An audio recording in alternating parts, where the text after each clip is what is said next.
Hey folks, this is Lucid, and yeah, I've got a cool game to show you. We're going to be doing an intervention video for Marignon, and it's Middle Age, and it's being played on this really cool map. Look at this. It's a wraparound north, south, east, west with this super cool floating island chain.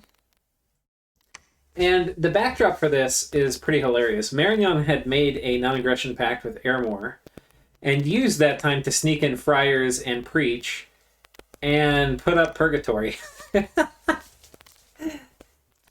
Oh god, it's so funny. So he actually has his dominion in Ermor's capital. Unfortunately, he lost a bunch of priests this turn. There's priests getting patrolled out here. So what we're going to talk about, it's pretty early. It's turn 37.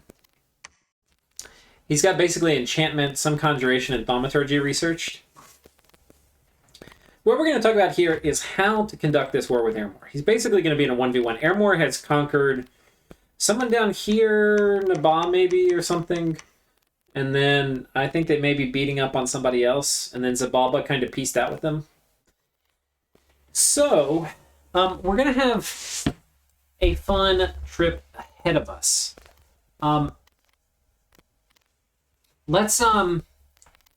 Let's talk about the grand strategy. The grand strategy is to try to bait ermor into putting all of his stuff together into big stacks and to chase us into land where we have high dominion.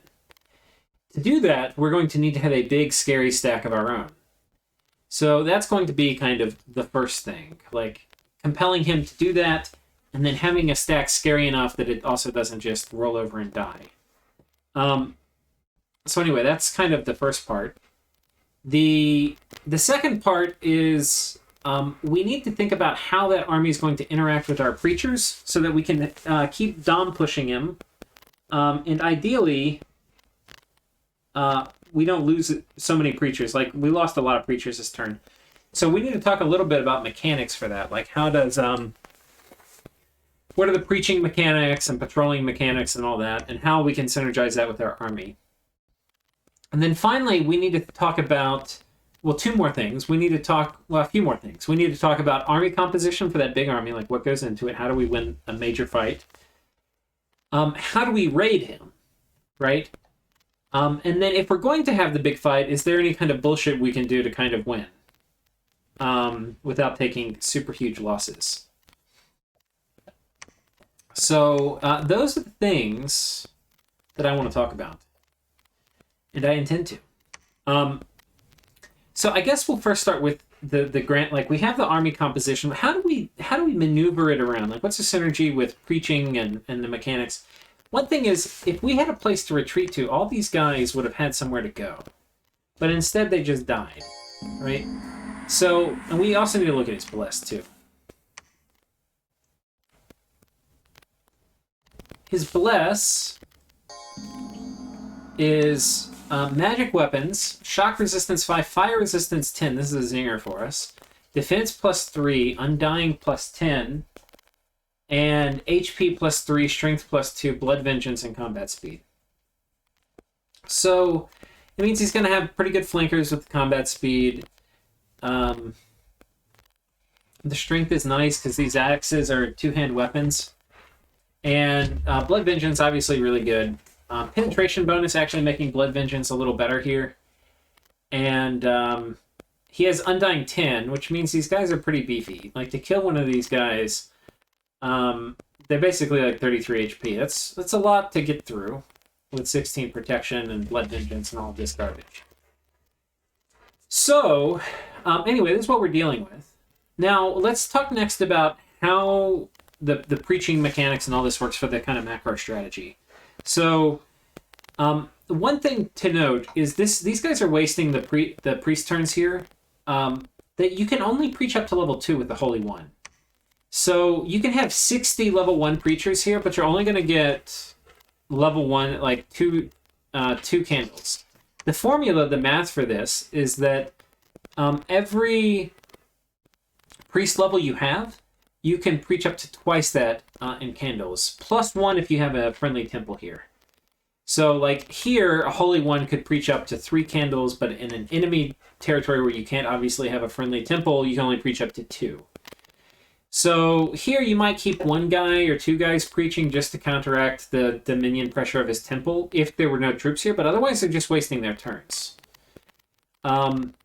Now, to get rid of candles is a different trick, and for that, holy ones aren't very good, and you kind of do need a lot to get rid of enemy candles. So it was maybe worth having them here to start with at the beginning, but it may not be worth after that.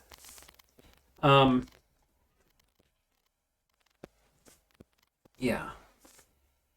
And the other interesting thing about preaching mechanics here is ermor cannot preach. Not only can their undead priests not preach, but their human priests, like if they get indie priests, they also can't preach. So ermor has very limited means of controlling their dominion with really just their god, their prophet, and then their temples. So they are kind of SOL for this kind of strategy in a way. The other thing is, if we have a place for our priests to retreat to, then if we get caught, a lot of them will survive retreating to friendly territory. And that gets into the interaction with our army, which we're going to talk about next, which is, in general, we want to be preaching in areas sort of close to our army so that we can probably have at least one place on lockdown that they can retreat to. That's the idea. The other thing is our priests can jump in our army if they're not going to have much to do. Like, these priests can't really do that much. Like, they could maybe move here, but it looks like they're probably going to get patrolled out. They maybe move here, but they might get patrolled out. The other thing is, if you're only going to be fighting undead, which is what's going to be the case on top of forts, you can actually probably raid with priests. We can check it out in a test game, but I'm imagining you could probably kill 40 or 50 PD with just priests. And definitely with priests with like a tiny bit of a guard unit, which I don't think we can get stealthy guys unless we have...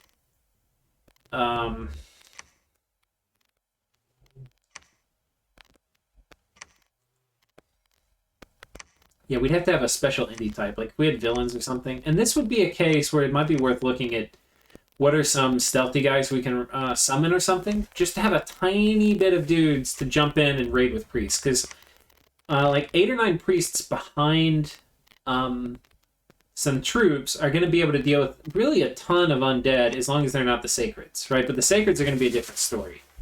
It'll be a whole different ball of wax. But they can also jump into important... they can also jump into... This looks like the god over here. These guys can also jump into important battles. Is that the name of the god? Thrones? Yeah, Necrophant Rex. The god's right here. So, yeah. Now... so that's the main idea, right? Moving the army around, trying to force them to do high commitment stuff, preaching in places that are adjacent to the armies or where we don't think there's going to be patrollers. So like, here's a safe place to preach, because the only way he can really catch you is with PD, because there's nobody here. You can't, even if you move and patrol to a fort, the move and patrol command does not activate patrol for that turn for catching people, is my understanding. It will only mean you participate in battles outside the fort. Which is an important detail. So that means these guys are safe to preach. These guys are going to waste turns if you have them preach. So, yeah, you have to figure out what you're going to do. We've got an assassin here, too. I forget, can M.A. Marignon get assassins? Oh, you can. Oh, you can. Look at this. He's moving all this around with an archbishop. And this archbishop doesn't have shit. He's got some people on guard commander. So he's got some dudes on guard commander. But this guy's totally killable. Oh boy. That really gets my wheels turning. It's also late enough in the game we can probably trade for things. I would trade for some bottles of water. And I would get, because we're already going to be doing this preaching stealth business and bullshit and running around with our armies. We can bait people into traps and then assassinate the shit out of them. So I think what I would do is look to make that happen. And we'll talk about some efficient assassin kits, because I think that's actually a pretty important part of this game for winning this efficiently. Okay, so anyway, we've talked about the interaction between preaching and sneaking around and then having the big army. And so, like, what that would mean is, like, you move on top of a fort, you can take the fort if nobody's nearby, but if it looks like there's somebody that might come and attack you, like a big scary army you can't deal with, well, then you just move somewhere else, right? And you maybe have people set here to preach, and if he ends up having a battle, they just retreat. Or they just go somewhere to where the army's going to be, because instead of patrolling, they're going to be coming to knock you off. And they preach over there the next turn. So anyway, just a bunch of weird little mind games you can do, running around preaching, all of this. The other thing you probably want to do is, because of that preaching math, where Holy Ones can only preach up to 2 candles without a temple, is you're probably going to want some Holy Threes running around with your main army. And so for Marignon, you get Holy Threes. It's these big guys. They cost 4 commander points, so they're, you can't get that many.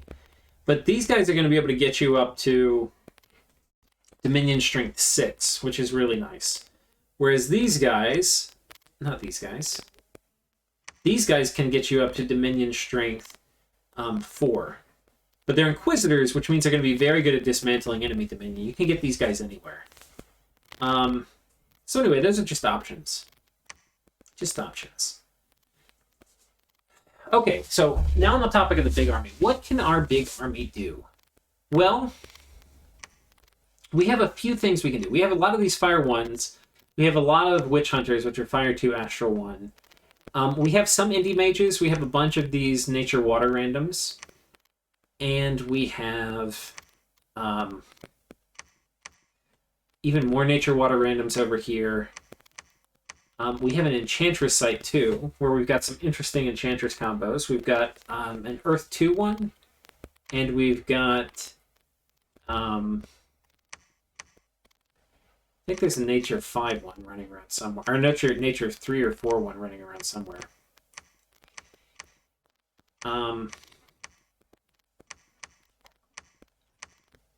Anyway, let's talk about what's the stuff we can do. We'll take a look. So if you look at what paths we've got Nature Water. We've got a tiny bit of Death. We've got Astral and Fire, and a tiny bit of Earth. Oh, here's the Nature 3 one. But mostly we're Fire and Astral with a tiny bit of Nature and a tiny bit of Water, and that's basically the thing. And we have these Astral guys too. So if we look at our research, and we have a bit of Earth. So if you look at our research, one thing is, we have Purgatory up. We don't have Eternal Pyre, which if I were doing this, I would have gotten, and I would have tried to control Eternal Pyre first before I did Purgatory. But ermor is kind of eating people, so I think the player felt like the clock was ticking and they wanted to go ahead and get it up. So in Enchantment, what do we get? Well, in Fire, there's not a ton of useful stuff for fighting ermor, except, Valve for Flames can be nice if we're defending a fort.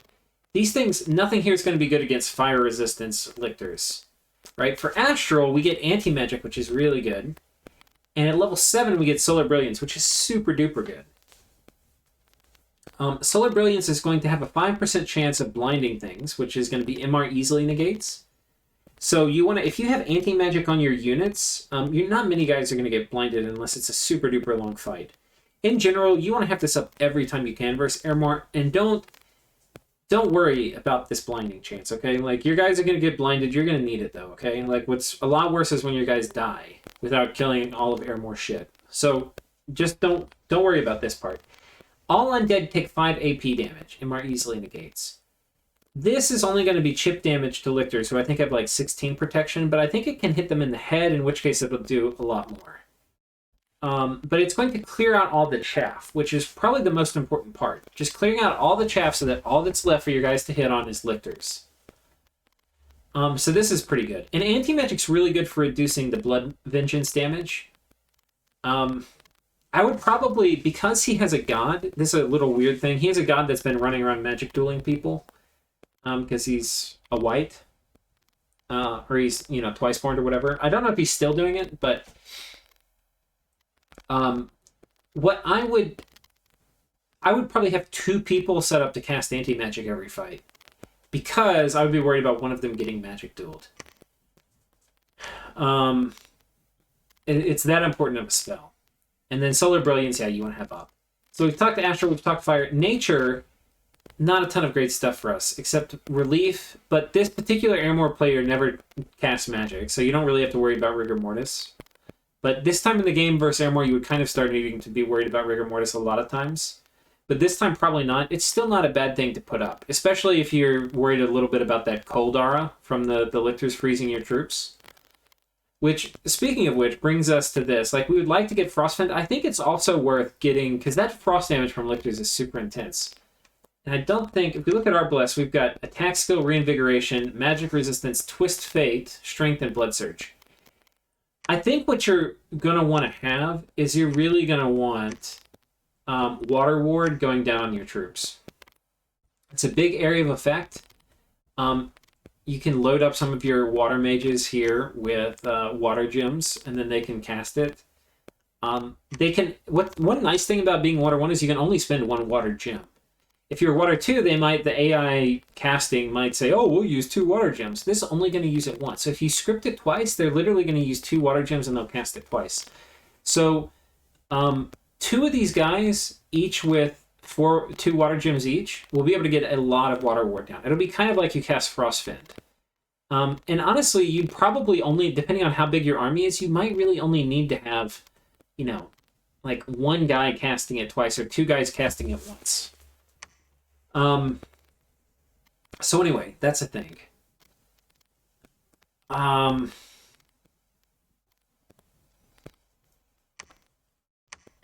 So that's nice to have. Otherwise, though, not a ton of stuff in water, not a ton of stuff in fire, not a ton of stuff in... We've talked about the astral stuff. Yeah, nature. Poison ward, we could be worried about foul vapors, and it's possible ermor has foul vapors. If he does, we're going to be in a bit of trouble. We could do poison ward, but this is tricky because we need to be nature 2. You actually have to be nature 2 to cast poison ward. So I'm not sure how we would do that. We'd probably have to either use one of our scarce nature 3 mages or a thistle mace. So anyway, that's a bit of a trick. And I probably wouldn't want to do that. So anyway, relief might be good. That's, I think, enchantment in a nutshell for us. I probably missed something like Strength of Giants, Earth, anything? Not really. Thaumaturgy, there's a few things I want to cover here. We're Thom 7. We'll start with fire. Nothing good in fire for us. Prison of Fire is pretty decent, but it's fire AN damage, which is going to get negated by the fire resistance. Astral is where we have the important stuff. We get Soul Slay, which is kind of nice. I don't think that interacts with Blood Vengeance, and then Slave Mind definitely doesn't. It just bypasses it. But yeah, that's all nice. We also get... Oh wait, no, it wasn't this. It was nature that I meant to bring up. We get Ravenous Swarm, which is really good. This is not very good at clearing out chaff, but it's very good at dismantling kind of like elite undead. So you want to have this up literally every fight if you can. I think it will also interact with Blood Vengeance, so I do think this damage can get returned to you. So the caster, you do want to have ideally regen on them, and you want to have them with like HP items and MR, right? People who are going to be holding up important enchantments like Solar Brilliance and Ravenous Swarm, you're going to want them to ideally have HP bonus, regen, and MR. Right? That's the combo for kind of not getting absolutely wrecked by Blood Vengeance. So anyway, that's really nice. Once ermor starts doing like morale plays, which they can do, Growing Fury is good, but here he doesn't cast spells, we don't have to worry about it. So that is that. We also potentially could do Vengeful Waters, which would be hilarious. I don't think we have a high enough water caster, but that'd be something funny for the future. I don't think, looking at it, there's too much else.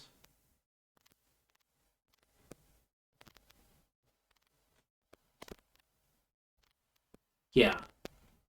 The other things that we're going to talk about here, there's a few things that I want to bring up. One is because we have access to Jade Amazons. Moss Body's going to be super good, especially on our cavalry. It'll be really nice. So will Protection and Wooden Warriors. That will be really good on our cav. Super good. Especially if we can stack those, right? So getting Moss Body and then Wooden Warriors on them, that would be really nice. Enlarge, also super useful for getting on our important casters.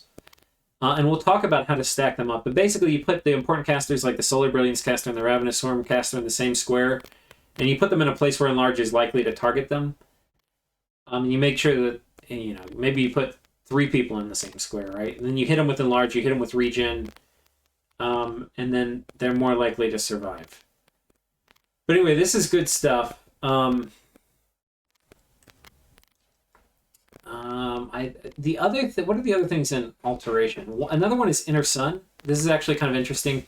You spend a fire gem, and then when you die, you do a 15 armor negating damage. Armor negating MR damage, which means MR negates. That is a huge area of effect. And I don't think it's typed for fire, but maybe it is. No, it's not. It's just MR. So it's just going to blow up like really fierce. And it seems good. It actually combos best with Phoenix Pyre. Because I think it will trigger every time you die with Phoenix Pyre. And we can do some bullshit with this, but that's going to require Alt 7. I'll talk a little bit about the kit for it. I have a test game, which I'll show it to you, so it's some kind of hilarious cheese that you'll probably enjoy. But anyway, this is something, Incinerate, not bad. Once you get 5, this might be the best way to spend turns for your Witch Hunters. Because all of them can cast it with once they do Phoenix Power. And it's basically, because it's armor negating fire damage, it's basically going to do 8 damage every cast. So it's going to kind of tear them apart. But the problem is, you're still going to get a little bit wrecked by Blood Vengeance. But anyway, good spell to have. Astral, nothing to talk about here. Not in the near term. I'm not looking at all the deep stuff here, but anyway, Evocation, there's some other interesting stuff. We have Holy Pyre, which we get at 4. This is doing fire magic damage, and it's armor piercing. It's going to be 21 against undead. So when you subtract out fire resistance, which is 10, it's going to leave you with 11, and it's 11 AP versus 16 protection. So it's going to be effectively, 11 versus 8 protection. So you're going to be doing like 3 damage or a bit more on average, but it's area effect 3. It's pretty long range. This is a good spell, and when you get your guys up to fire 3, they're going to be casting it with half fatigue. This is going to be better than Incinerate, by a good margin. So you can just drop this all the time. That's going to be good. So totally worth getting Evocation 4. I'm not even sure. He's researching 5. I'm not even really sure what comes at 5 that's going to be terribly worth it. Yeah, there's nothing really I see here. And we've got Conjuration 5. Fire Elementals are going to be okay in Heat 3. In Heat 3, they're going to hit for 20 damage, or maybe 23 damage. I think it's 23 damage. In Heat 3, they hit for 23 damage, which will be 13 AP damage after you take out the 10 fire resistance, which will slowly kill lictors, but they're not going to be great. This is still going to be good for the Phoenix Power, Power of the Spheres, all that jazz. There's also a few kind of weird tricks we can look to do, but we don't have construction. But if you get like a Banner of the Northern Star, you can do some fun stuff with these guys. So let's go ahead and... We decided we need to have a Doom Stack. Looking at the resources, we can probably only afford to have 1.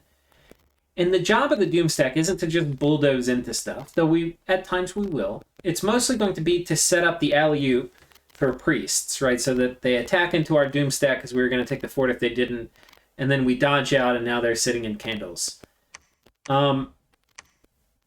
So what is the composition of the Doom stack? Well, once we have Evocation 4, then all of the Fire 1s, if they get a Fire Gem in their backpack, they can do Phoenix Power, and then they're going to be able to zap all of the dudes in the enemy army. These Witch Hunters are going to be able to do it without that. And if you look at the research, these guys are 5 and these guys are 9. I'm not actually sure who I would bring. I'd probably bring mostly the Witch Hunters. I'd bring a few of these guys with Fire Gems, just so they can amp up and have that extra Holy Pyre in important fights. But let's talk a little bit first about the front line. You've got these knights who are going to be pretty killy.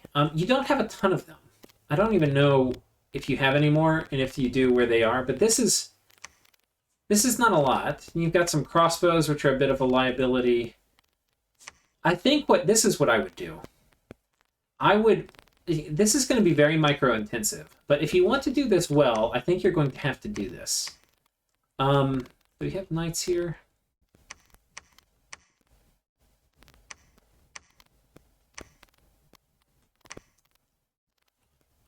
You're not even recruiting knights. Makes me feel bad. There's not a lot of knights. So here's what I would do. Well, let's go somewhere else where you have an army and mages, right? Pretend these were knights. You're going to put these on guard commander around your mages, right? And you're going to have a big mage blob. Your mages are going to be what's going to kill everything, okay? And imagine...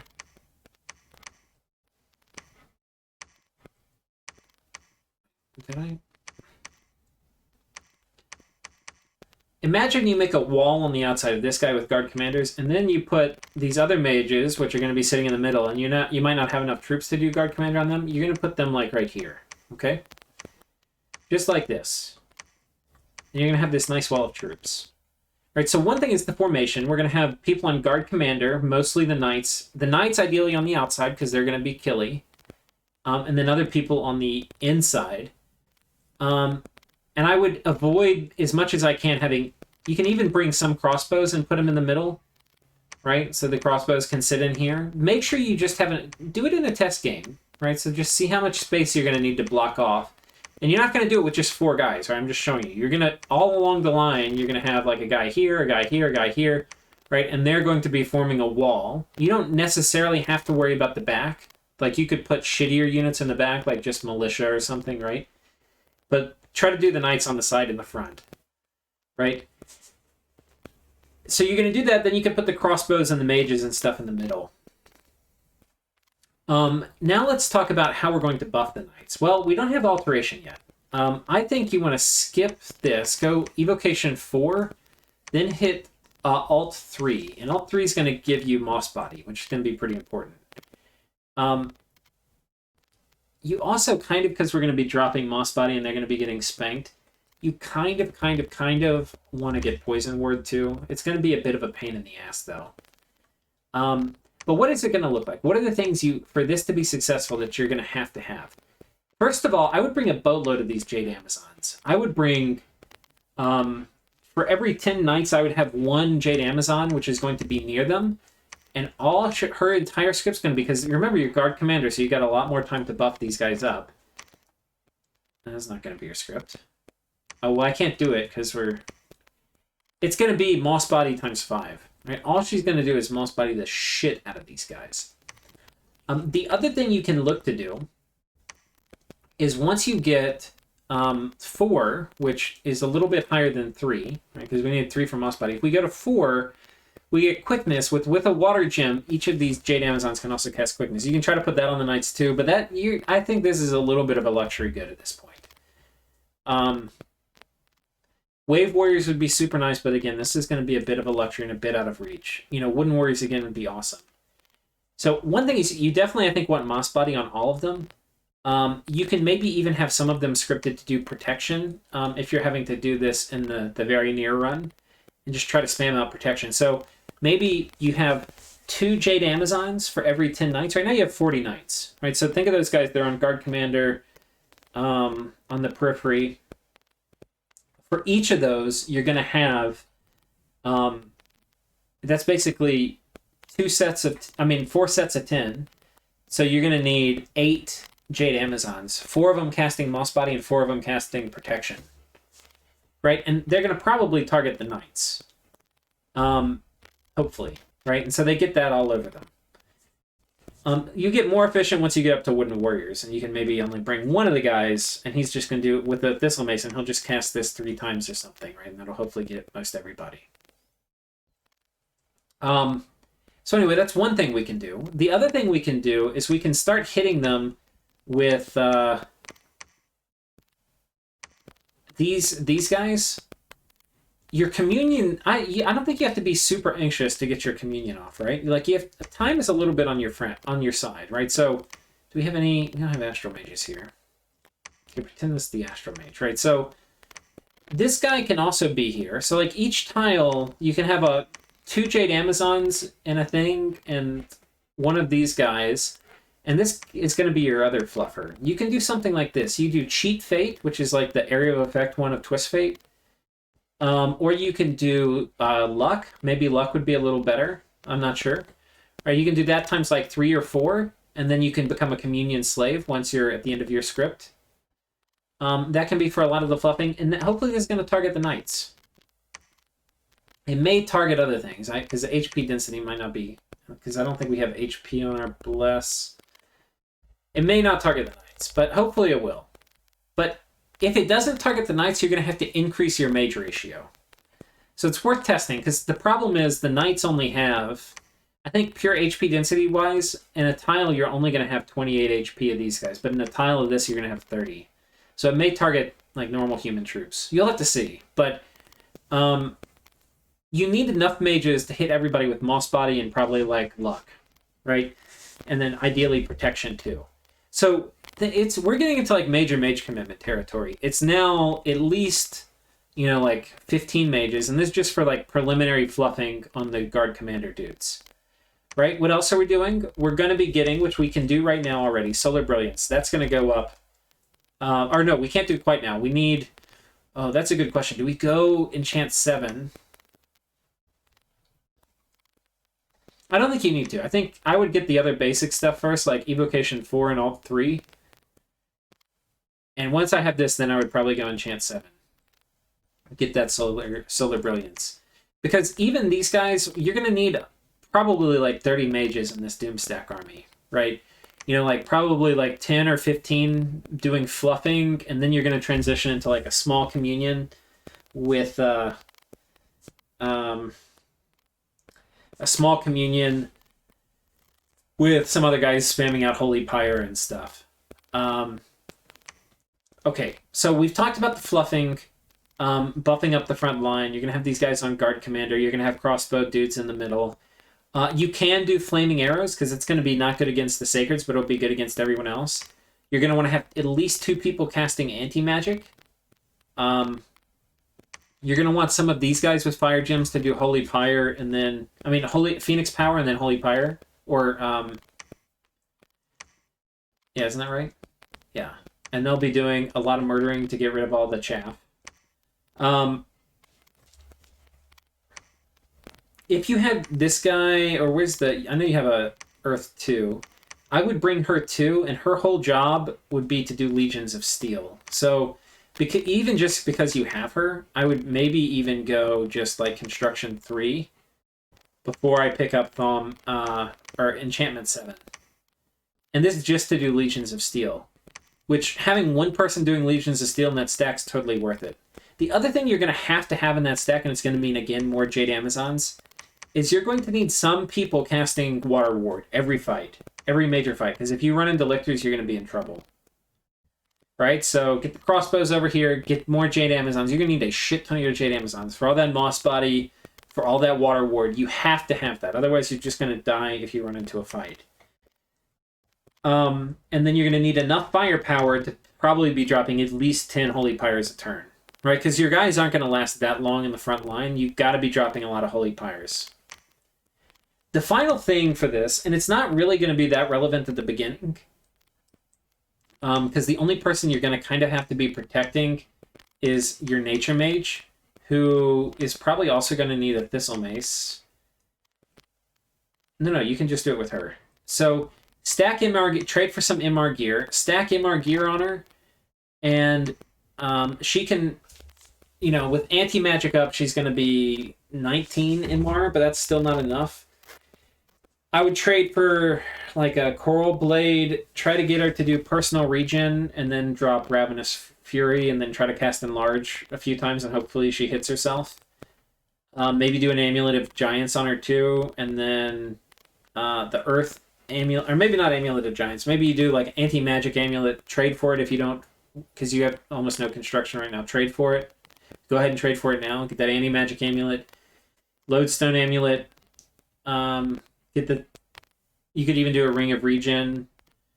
Whatever it is, you just get your MR up as much as you can on her, and then give her HP, and then try to put her in a place, which you won't be able to do, because she's going to have to be in the middle of this little pack of your party, but ideally you would try to get her enlarged. I don't think you can. So just try to give her some HP and some regen, and hope she survives with Ravenous Swarm up. But I think it's totally worth bringing her out. I mean, on one hand, she's pretty special. You don't want her to die, but I think you have to risk it. I'm trying to think if there's anything here to do with death. No, life after death would be nice. You can't do that yet.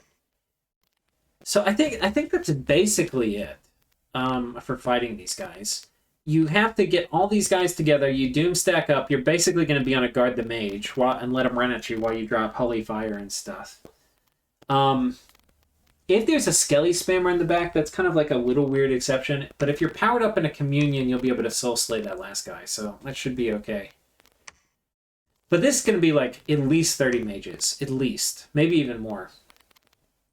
And you're not on the clock. Once you need to be out causing him to move stuff around, but you're going to be wanting to bait him into your candles for purgatory. And in terms of raiding, you're going to need a way to... This army is going to be able to kill sacreds, but the question is, how are you going to kill stuff that's not sacred? And, you're going to need to have a solution for that. I'm not exactly sure how I would do it, to be honest. Fire elementals are going to be really, really good against undead. So probably like PD and fire elementals is something I would just kind of have. So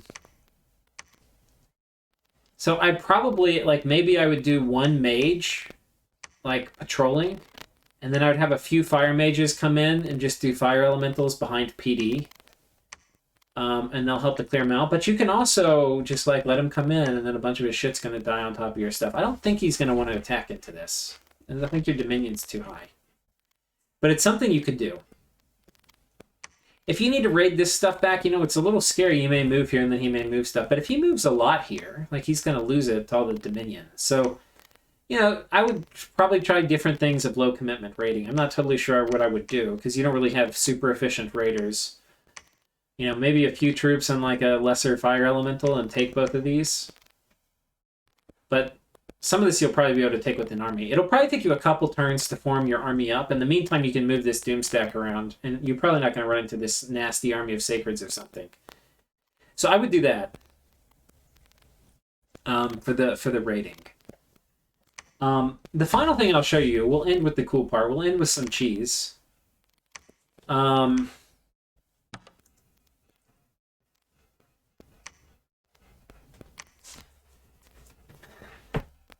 This is a different bless. The bless the guy has in the game is not does not have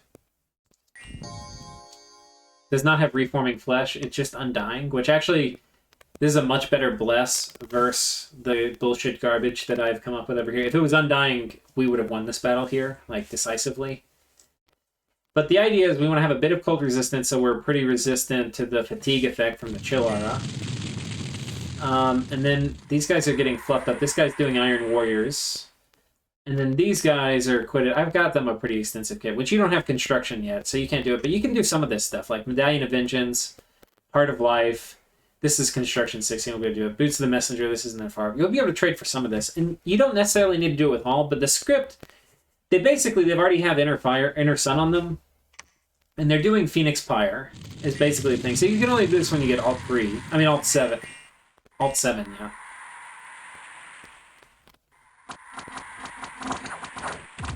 But they've also got Twist Fate, Luck, Body Ethereal. Body Ethereal is not going to help very much here, but you can see they're pretty actually damn hard to kill. This is like the idea too of fluffing up your front line. I don't. These guys don't have magic weapons, so these guys would get killed a lot faster. But watch what happens when they die. Look at it. I mean, that is a major explosion. And then they pop up somewhere else.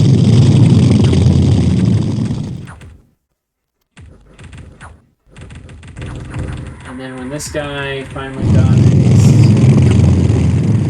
I don't think... Oh, this guy died. Yeah, he got fatigued out. This guy's running around with 0 fatigue. He's cool. I think the thing that can happen, yeah, they lose the Flesh Eater. It might be worth getting, instead of this hat for the morale, I'd probably get them a cold hat. They're a lot less likely to lose their head than they are an arm. So yeah, I'd probably do that. I think that's how they die, is they lose an arm and then they get rid of the cold resistance and then they get fatigued out. But anyway, you can do bullshit like this. And this would have killed, if I had the Bless, the same thing as it was in the game, it would have killed everybody here. But every time there was an explosion, the Lictors just regenerated their way back up. But anyway, this is some bullshit you could do later in the game. So anyway, I think the way to think about this game is it's going to be a slow kill for ermor. But you just need to bait them into taking fights that aren't great for them. Oh, I said we would look at assassins, too. Let's do an assassin kit real quick. Because assassins are going to be... Ermor hates fighting against assassins. I tell you, it's the most annoying thing is Ermor. Especially if they're already engaged in wiping out your patrollers. Let's get an Archbishop. And then on Marignon's side, let's get some assassins. And let's make an assassin kit. I think for us, we don't really want to do the Amulet of the Dead or anything. I think we'll just do the standard hand... Wait, no, that's not it. Handful of acorns. And then...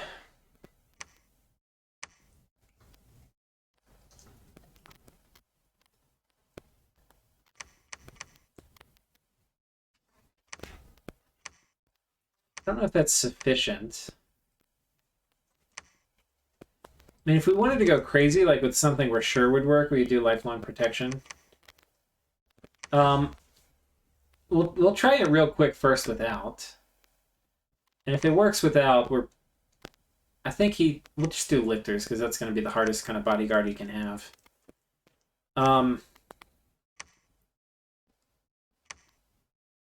And let's get an assassin, and we'll put... This would, I think, be the most basic kit. And we'll do assassinate. There's probably other things we could do.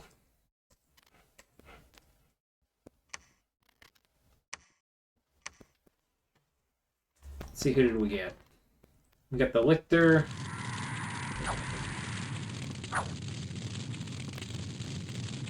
He's kind of missing. That was not very effective. Yeah, I think we probably need lifelong protection. So again, you'd have to trade for this, but even having just 2 guys with this kit would make a big difference. And there's probably more efficient things you can do. And this is by no means super cheap, but...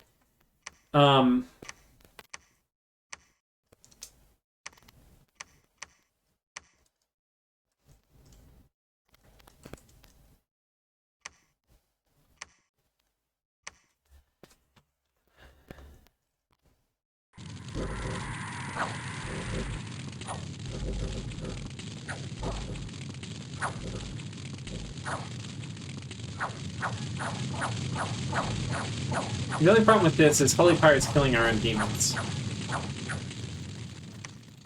Okay, that didn't actually work.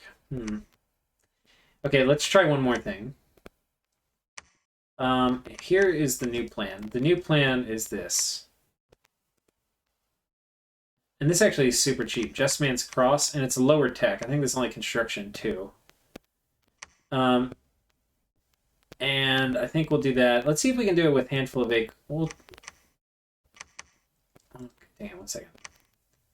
1, 2, 1, 2, 1, 2. Okay.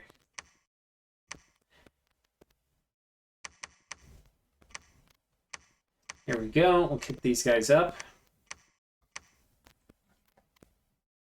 Shit. I don't actually know if that stacks.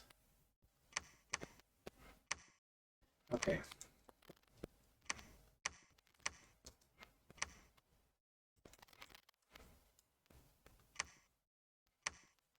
Let's get rid of some of this garbage.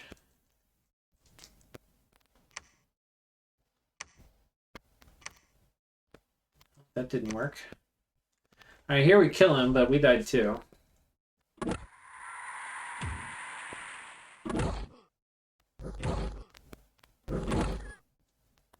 I got nailed by Blood Vengeance. Okay, well that's going to be a little tricky, but okay, if we're pulling it up, we need to try to think if we can come up with something maybe a little better. But we're now getting into this weird territory where it's like the amount we have to put onto it, we're still likely to die from Blood Vengeance. So I think in that case we have to go for the tried and true water elemental method.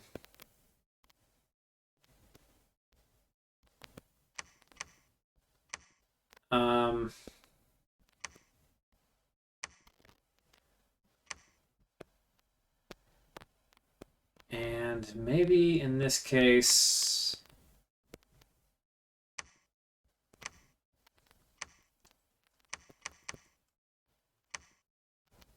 Okay. Let's see if round 2 works.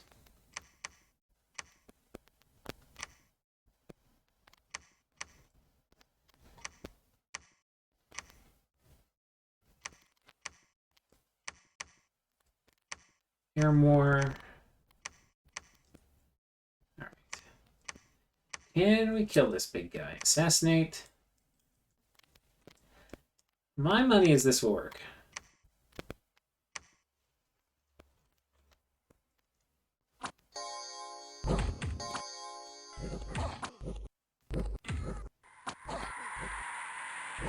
Yeah, this is probably the most reliable kit, because this guy's not really doing much damage, and if he hits somebody with this thing, it's not going to do that much. This mostly is to keep him out of combat, too.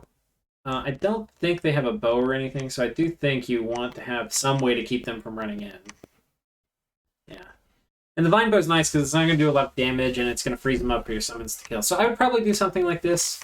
You're going to have to trade for these items, but just having 2 of these is going to make the calculus way more complicated, because you think about it, he's now going to move an army in to wherever you put your army, right? But you may have assassins there waiting, and you're probably going to have purgatory stuff. So anyway, that is how I would do it. I hope you've enjoyed, and I will see you guys next time.